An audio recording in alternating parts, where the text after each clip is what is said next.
वजीर आजम का ईरानी सदर से टेलीफोनिक रब्ता, खित्ते में अमन व इस्तेहकाम पर जोर। शहबाज शरीफ ने ईरान और दीगर तमाम मुतल्लिका फरीकों से तहम्मुल व बुर्दबारी का मुजाहरा करने और ऐसे इक़दाम से गुरेज करने की अपील की जो गुज़िश्ता चंद माह के दौरान अमन के लिए हासिल होने वाली पेशरफ्त को नुकसान पहुँचा सकते हैं। गुफ्तगू के दौरान इन्होंने इस्लामाबाद मुफाहमती यादाश्त के तहत किए गए बाहमी वादों और जिम्मेदारियों की पासदारी की अहमियत पर जोर देते हुए कहा कि ये मुफाहमती यादाश्त खित्ते और इससे बाहर बाहमी अफ़ाम व तफ़हीम, एहतराम और मुश्तरका खुशहाली के फ़रोग़ के लिए एक मजबूत और पायदार बुनियाद फराहम करती है। वज़ीर आज़म ने खित्ते में अमन के फ़रोग़ के लिए पाकिस्तान के गैर मुतज़लज़ल अज़म का अदा करते हुए सदर पेज़ेश्कियान को यकीन दिलाया कि पाकिस्तान इलाकाई अमन व इस्तेहकाम की बहाली और इसे बरकरार रखने के लिए मुखलिसाना और दियानतदाराना किरदार अदा करता रहेगा। ऑपरेशन शाबान। बलोचिस्तान में फोर्सेस की ताज़ा कार्रवाइयों में 9 दहशतगर्द हलाक। सिक्योरिटी ज़राए के मुताबिक फितनतुल ख़ारिज से ताल्लुक़ रखने वाले दहशतगर्दों के खिलाफ मौसर कार्रवाइयाँ की जा रही हैं। ताज़ा कार्रवाइयों के दौरान 9 खारजी दहशतगर्दों को हलाक कर दिया गया। सिक्योरिटी फोर्सेस ने दुश्वार गुजार पहाड़ी इलाकों और दूर दराज रास्तों में छुपे दहशतगर्दों को हवाई और ज़मीनी कार्रवाइयों के जरिए निशाना बनाया। ज़राए के मुताबिक ऑपरेशन शाबान के दौरान हलाक होने वाले दहशतगर्दों की मजमूई तादाद 52 हो चुकी है। 5 जुलाई से अब तक ऑपरेशन शाबान और दीगर इंटेलिजेंस बेस्ड ऑपरेशन में मजमूई तौर पर 88 दहशतगर्द मारे जा चुके हैं। सिक्योरिटी ज़राए का कहना है कि बलोचिस्तान में आखिरी दहशतगर्द के खात्मे तक ऑपरेशन शाबान जारी रखा जाएगा।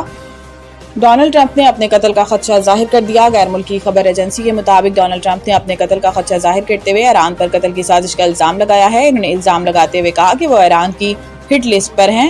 ईरान कई बार से इन्हें मुर्दा देखना चाहता है। इन्हें कुछ हुआ तो ईरान पर इतनी बमबारी की जाएगी जो पहले कभी न देखी गई। ट्रंप का कहना था कि ईरान ने मुझे कत्ल या इक़दाम कत्ल की धमकी पर अमल किया तो संगीन नताइज होंगे। अगर इन्हें कुछ हो गया तो उम्मीद है लोग इन्हें याद करेंगे। इन्होंने कहा कि 1000 मिसाइल ईरान की जानिब निशाना बांधे तैयार हैं। अगर ईरान ने धमकी पर अमल करने की कोशिश की तो मजीद हजारों मिसाइल दागे जाएंगे। नौजवान कीमती सरमाया, तालीम, हुनर और रोजगार पर सरमायाकारी नागज़ीर है। सदर और वजीर आजम। सदर मुमलिकत आसिफ अली जरदारी और वजीर आजम शहबाज शरीफ ने आलमी यौम आबादी के मौका पर पैगाम जारी करते हुए कहा कि नौजवान पाकिस्तान का कीमती सरमाया और रोशन मुस्तकबिल हैं। लिहाजा नौजवानों की तालीम, हुनर और रोजगार पर सरमायाकारी कौमी तरक्की की जमानत है। सदर मुमलिकत आसिफ अली जरदारी ने कहा कि जच्चा और बच्चा की सेहत और ग़िज़ाइयत पर ख़ुसूसी तवज्जो वक्त की अहम ज़रूरत है। ख़वातीन को बाइख्तियार बनाए बगैर कौमी तरक्की का ख्वाब पूरा नहीं हो सकता। शहीद बेनज़ीर भुट्टो ने ख़वातीन के हकूक़ और बाइख्तियार बनाने के लिए तारीखी किरदार अदा किया। सदर मुमलिकत का कहना है कि आबादी और तरक्की का बाहमी ताल्लुक नागज़ीर है। तालीम और सेहत में सरमायाकारी जरूरी है।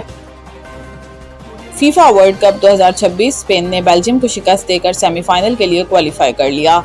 लॉस एंजलिस में खेले गए क्वार्टर फाइनल में स्पेन ने बेल्जियम को 1 के मुकाबले में 2 गोल से शिकस्त दी। साबिक आलमी चैंपियन स्पेन की जानिब से पहला गोल फैबियान ने 30वें मिनट में किया, जिसके बाद बेल्जियम के दी कैटाला ने 41वें मिनट में हिसाब चुकता कर दिया। टूर्नामेंट में स्पेन की टीम के खिलाफ पहला गोल स्कोर किया गया। मैच के इख्तितामी मराहिल में स्पेन ने दूसरा गोल करके 2-1 की फैसलाकुन बढ़तरी हासिल कर ली। स्पेन की जानिब से गोल 88वें मिनट में मरीनो ने स्कोर किया। यूं स्पेन 2-1 से कामयाबी हासिल करते हुए 2026 के वर्ल्ड कप के सेमीफाइनल में पहुंचने वाली दूसरी टीम बन गई। इससे कबल फ्रांस की टीम सेमीफाइनल में पहुंच चुकी है।